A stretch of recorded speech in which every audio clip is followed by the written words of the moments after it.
सत्संग जी प्रेम से कहना, संतों के भाव हमने श्रवण किए और अभी अंतिम रचना में भी सुन रहे थे कि सद्गुरु दातार सुखों से भरी आपने झोलियाँ। संत गा रहे हैं कि हमारी झोलियाँ सुखों से भर गई हैं। सद्गुरु ने ऐसी कृपा की है हमारे ऊपर कि झोलियाँ सुखों से भर गई हैं।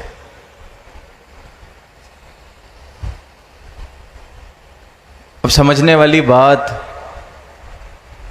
ये बन जाती है कि ऐसे कौन से सुख प्राप्त हुए हैं, कौन सा सुख यहाँ प्राप्त हुआ है सद्गुरु के चरणों में आकर। वो सुख जिसको संसार सुख समझता है,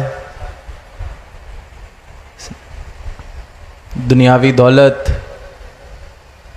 क्योंकि संसार से पूछते हैं या संसार में देखते हैं या संसार में विचरते हैं तो सुख, साधन, माया इन सब के साथ ही समझा जाता है। कोई बहुत ऊंचे पद पे पहुंच जाए उसको लगता है वहाँ सुख मिलेगा। कोई बहुत धन कमा ले, अच्छी नौकरी कर ले, अच्छी पढ़ाई कर ले, सब कुछ इसलिए ही कर रहा है कि सुख मिलेगा।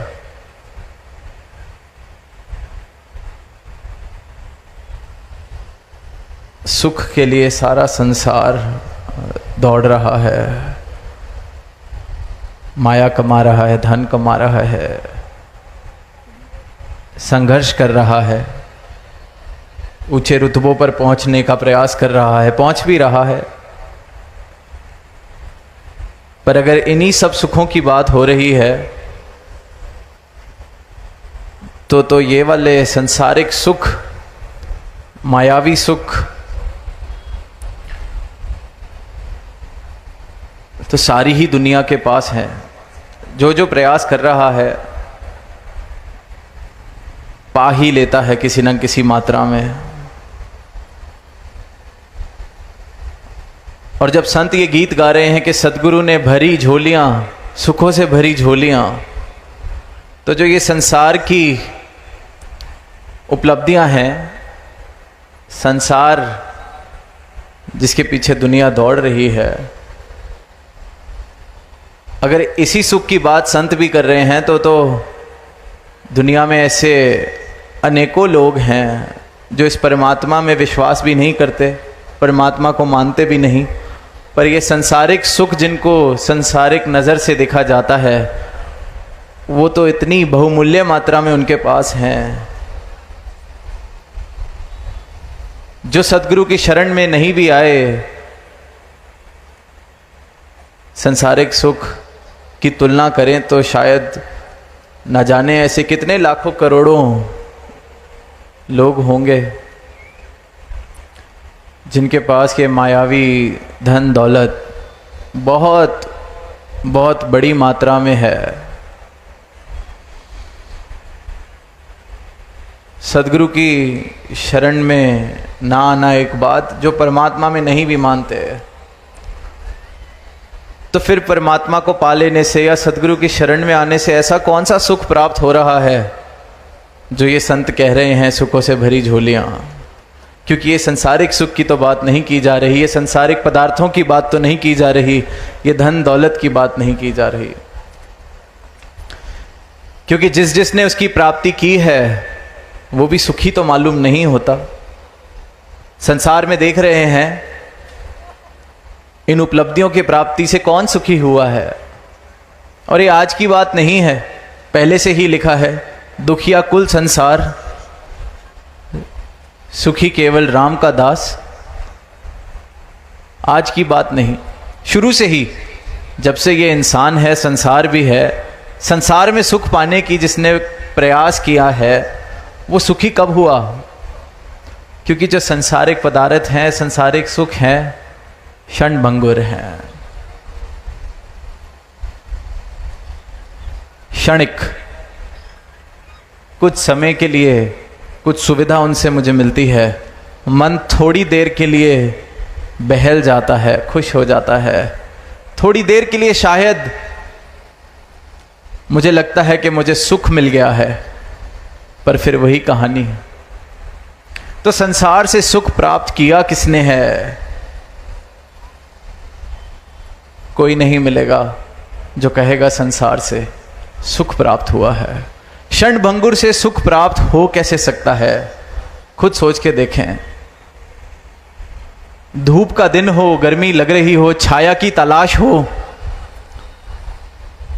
और आसमान में बने बादल के नीचे मैं छाया ढूंढ लूं,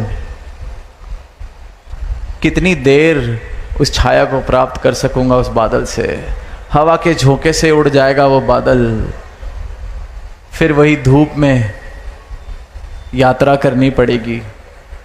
अब छाया में जाना है, या तो किसी पेड़ के नीचे बैठा जाए, पर वो भी जब पतझड़ आएगी, उसके पत्ते, हरियाली, वो भी छाया देने की उसकी काबिलियत ख़त्म हो जाएगी। फिर या तो कोई पक्का मकान बनाया जाए जिसके अंदर मैं रह सकता हूँ। संसार के साथ आसक्ति, संसार का मोह, संसार की उपलब्धियों के लिए जो मैं भाग दौड़ कर रहा हूँ, ये जो मोह है इंसान का, भाग रहा है संसार को हासिल करने के लिए, क्योंकि लगता है सुख मिलेगा। पर जितना हासिल करता है उसको लगता है हासिल तो कुछ हुआ ही नहीं, और भाग लेते हैं और भाग लेते हैं। और फिर जो इंसान सदगुरु की शरण में आता है, उसको ये ब्रह्म ज्ञान मिलता है सदगुरु की कृपा से, उसका ये मोह टूट जाता है संसार से। उसे समझ आ जाता है क्षणभंगुर के पीछे भाग रहा था, पा भी लेता तो कुछ भी हासिल नहीं होता, तो सुख किससे मिला? सुखी राम का दास। ये राम के दर्शन हुए, परमात्मा के दर्शन हुए।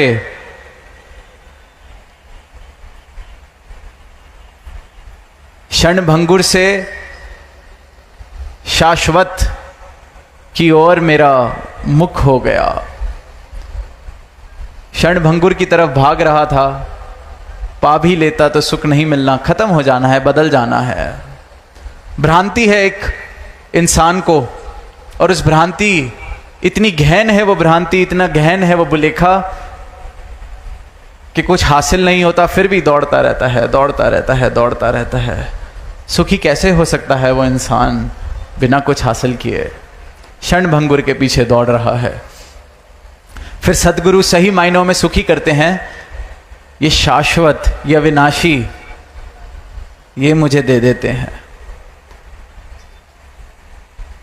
इसलिए फिर सुख का प्रवेश, सुखों से भरी झोलियां, क्योंकि वो संसार जिसके मैं पीछे भाग रहा था, वो तो दुख का ही कारण बना है हमेशा।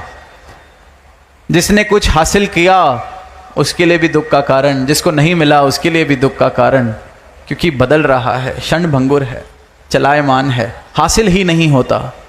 अब वो ज़रा सा हिलता है तो पूंछ भी ज़रा सी हिलती है, और यूं ही गोल गोल गोल गोल घूम रहा है, पूंछ को पकड़ रहा है। हासिल कुछ नहीं होना। ये संसार बिल्कुल इसी तरह है। लगता है ये रहा, पहुंच गए, मिल जाएगा, कुछ मिल जाएगा, कुछ हासिल किसी को नहीं हुआ, हो ही नहीं सकता हासिल,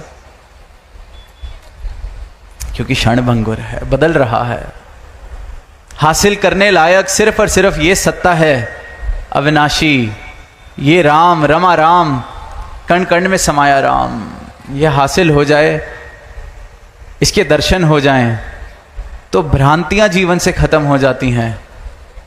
जो मेरे भ्रम हैं वो खत्म हो जाते हैं, और जिस जीवन से भ्रम खत्म हो जाते हैं उस जीवन में सुख का प्रवेश होता है। वरना मेरे भ्रम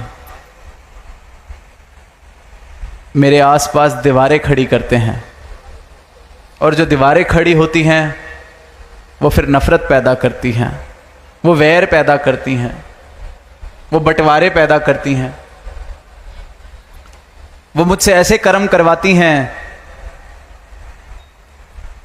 जो एक इंसान को शोभा नहीं देते। दीवारें सिर्फ और सिर्फ भ्रम की वजह से, और ये भ्रम सिर्फ इसलिए है क्योंकि अज्ञानता है। अज्ञानता का अंधकार है इसलिए भ्रम है, इसलिए फिर मैं उस भ्रम के आधार पर दीवारें बना लेता हूँ। उस भ्रम के आधार पर ही संसार को पाने का प्रयास करता हूँ, कोशिश करता हूँ, ना जाने ऐसी क्या क्या चीज़ें करता हूँ, क्योंकि भ्रम है। अंधेरे कमरे में आज सुनी बात महापुरुषों से, रोशनी हो जाए तो वस्तु ढूंढनी आसान है, वरना अज्ञानता का अंधकार हो तो रस्सी को भी सांप मान लेता है इंसान।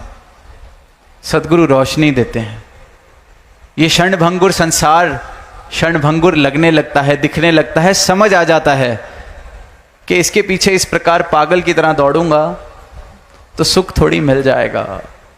धन दौलत कमा भी ली तो सुख थोड़ी मिल जाएगा। जे सुख को चाहे सदा शरण राम की ले। सदगुरु सिर्फ ये बात समझाते हैं, युगों युगों से यही बात इंसान को समझा रहे हैं कि सुख को चाहे सदा शरण राम की ले। सदा का सुख चाहिए, हमेशा रहने वाला सुख चाहिए, तो सिर्फ और सिर्फ वही वस्तु हमेशा रहने वाला सुख दे सकती है जो खुद हमेशा रहे। जो आज है कल नहीं, उससे मुझे हमेशा का सुख कैसे मिलेगा? जिसकी कीमत तो आज है, कल उसकी कोई कीमत नहीं, उससे सुख मुझे कैसे मिलेगा? जे सुख को चाहे सदा शरण राम की ले। सदा का सुख चाहिए तो ये सदा से रहने वाला और सदा रहने वाला परमात्मा, इसके साथ मिलन करना होगा, इसकी जानकारी हासिल करनी होगी, इसकी शरण प्राप्त करनी होगी। इस परमात्मा के दर्शन जब हो जाते हैं तो मुझे समझ आ जाता है कि तीन काल है सत्य तू, मिथ्या है संसार। कि ये सत्य मुझे हासिल हो गया है, ये शाश्वत अविनाशी सत्ता मुझे हासिल हो गई है, इसके मुझे दर्शन हो गए हैं। सदगुरु ने इस परमात्मा को मेरी झोली में डाल दिया है। संसार मिथ्या है, मैं समझ गया। मिथ्या के पीछे अब नहीं भागेंगे तो सुख जीवन में आना प्रवेश करता है। इसलिए संत कह रहे हैं, सदगुरु ने सुखों से झोलियां भर दी, क्योंकि जो संसार की तरफ मेरी आसक्ति थी, मोह था, वो मेरे जीवन से अब खत्म हो गया है। संसार का भी आनंद ले रहे हैं, पर अनासक्त आसक्ति के भाव से। इतनी जोर से नहीं पकड़ा हुआ संसार को कि कभी हाथ से वो जो आज मुट्ठी में है कल निकल जाए तो दर्द हो। आराम से पकड़ा है, समझ आ गया है कि चलाईमान है, क्षणभंगुर है। मेरा मन भी इसी तरह है, कुछ मिलता है तो कुछ थोड़ी देर के लिए ही बहल पाता है उससे। और संसार में हर चीज की कीमत बदल जाती है। आज कोई चीज बहुत मूल्यवान है, जब हासिल हो जाए तो उसकी कीमत खत्म। तो ये ऐसी चीजें जो समय समय पर हर थोड़ी देर में अपनी कीमत बदल लेती है, उससे सुख मिल कैसे सकता है? इसलिए बार बार कहा है कि जे सुख को चाहे सदा शरण राम की ले। और ये राम घट घट में समाया है, कण कण में समाया है। और इसी राम के दर्शन सतगुरु अपने ब्रह्म ज्ञान से कराते हैं। और जब इस राम के दर्शन हो जाते हैं तो भ्रम मिट जाते हैं, दीवारें गिर जाती हैं। अंधकार है, अज्ञानता है, इसलिए दीवारें हैं। दीवारें हैं अज्ञानता की वजह से। ये पता नहीं, घट घट में राम दिखता नहीं। कह तो रहा हूं पर दिख नहीं रहा। अगर दिख रहा होता तो फिर जात पात कैसे पूछते किसी की, ऊपर नीचे के भाव कैसे होते, ऊंच नीच के भाव कैसे होते, किसी को छोटा किसी को बड़ा कैसे देखते। घट घट में राम दिख जाए जिस नजर को, वो फिर ऐसी अज्ञानता वाली बातें नहीं करते, क्योंकि अज्ञानता का अंधेरा उस जीवन से मिट जाता है, परमात्मा के दर्शन हो जाते हैं। मीराबाई का जिक्र सुनते हैं कि बाल अवस्था से ही जो कृष्ण भगवान की आकृति थी उससे इतना प्रेम, जहां जाएं उसको लेके जाएं, हमेशा उसको साथ रखें। इतना प्रेम, पर वो फिर भी ऐसे लग रहा था कि कुछ कमी है, पूरा नहीं है, कुछ कमी है। कमी तो महसूस होनी ही है, लाजमी है, क्योंकि ये जो विराट स्वरूप है इस परमात्मा का, जिसकी आकृति से वो प्रेम कर रहे थे, विराट स्वरूप जो कण कण में, जर्रे जर्रे में, पत्ते पत्ते में हाजिर है, अब जब तक वो हासिल ना हो जाए तब तक आत्मा कैसे पूर्ण महसूस करे, कैसे आत्मा का कल्याण हो। तो वो आकृति, बेशक उससे जितना भी प्रेम, पर फिर भी लगता रहा कि नहीं, अभी भी कुछ कमी है। इसलिए फिर गुरु रविदास तक पहुंचे, इसलिए वहां फिर ये ब्रह्म ज्ञान लिया और उस ब्रह्म ज्ञान को लेके कहा कि पायो जी मैंने राम रतन धन पायो। संसारिक सुख तो बहुत थे, फिर भी सुखी नहीं महसूस कर रही थी। प्रभु का यशोगान भी था जीवन में, आकृति भी थी प्रभु की, उससे प्रेम भी था, फिर भी अधूरे, फिर भी ऐसे लगा कि नहीं, प्यास अभी बुझी नहीं है। प्यास बुझ भी कैसे सकती है पानी का सिर्फ नाम लेने से? प्यास बुझ भी कैसे सकती है पानी के गुणगान करने से? पानी तो पीना पड़ेगा प्यास बुझाने के लिए। परमात्मा का नाम लेने से इस रूह की प्यास नहीं बुझ सकती, इस आत्मा का कल्याण नहीं हो सकता, आत्मा के भ्रम नहीं मिट सकते।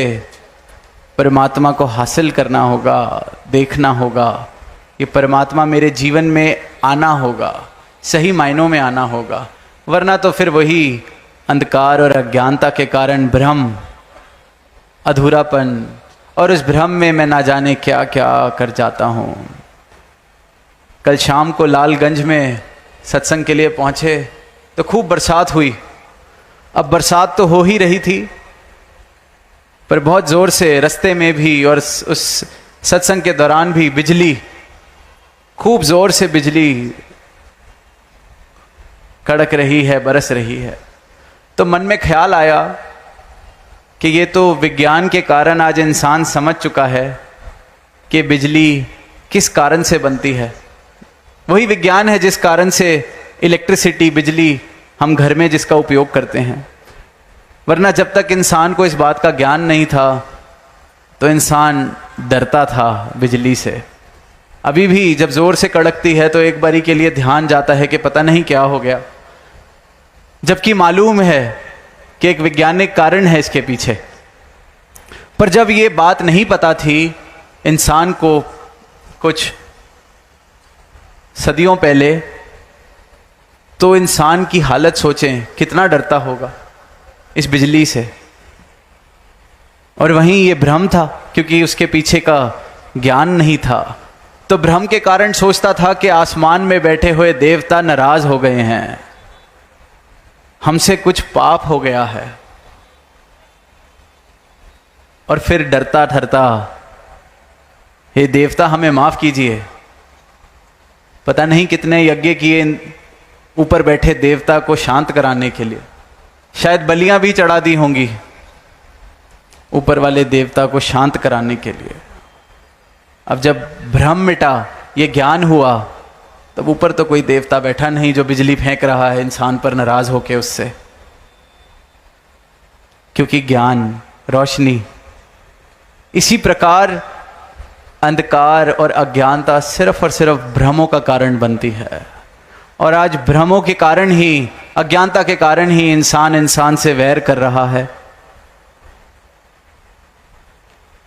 जात पात के इस रोग से, इस रोग का मरीज बना हुआ है अज्ञानता और भ्रम के कारण। और वहीं सद्गुरु फिर ये रोशनी देते हैं, इस शाश्वत की, शाश्वत सत्ता की रोशनी, इसका ज्ञान। और फिर भ्रम मिट जाते हैं, जीवन में प्रेम आ जाता है। कुरुक्षेत्र के मैदान का भी जिक्र सुना आज सत्संग में कि अर्जुन को दृष्टि मिली, नजर मिल गई कुरुक्षेत्र के मैदान में। अब वो अर्जुन जो इतनी उच्च कोटि का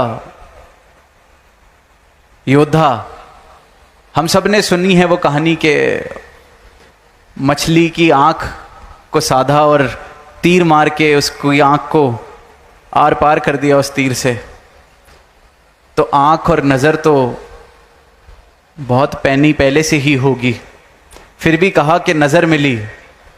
कौन सी नज़र? ये परमात्मा अपने ज्ञान की नज़र देता है, सदगुरु अपने ज्ञान की नज़र देते हैं एक एक भक्त को, एक एक जिज्ञासु को। और वही नज़र है जिससे फिर सारे भ्रम मिट जाते हैं। वही नज़र है जिससे जहाँ अंधकार था वहाँ रोशनी हो जाती है। वही नज़र है जहाँ दीवारें थीं कोई दीवारें नहीं रहती, वसुधैव कुटुम्बकम के भाव आ जाते हैं। वही फिर अज्ञानता के कारण जो राम रहीम के फ़र्क थे, मंदिर मस्जिद के फ़र्क थे, जाति पाति के फ़र्क थे, रंग नस्ल के फ़र्क थे, सब खत्म हो जाते हैं। क्योंकि घट घट में फिर इस एक परमात्मा के दर्शन। जात पात पूछे ना कोई, हर को भजे सो हर का होए। हरि के हो जाते हैं, हर को भजते हैं, सबके हित के भाव मन में बन जाते हैं। संतन के मन रहते हैं सबके हित की बात। घट घट देखे अलग को पूछे जात ना पात। क्योंकि अब ये दिख रहा है और अज्ञानता को मिटाने युगों युगों से सतगुरु धरा पर आए हैं। और ये अज्ञानता मिट जाए तो एक सुंदर रूप इस धरा का बनता चला जाएगा।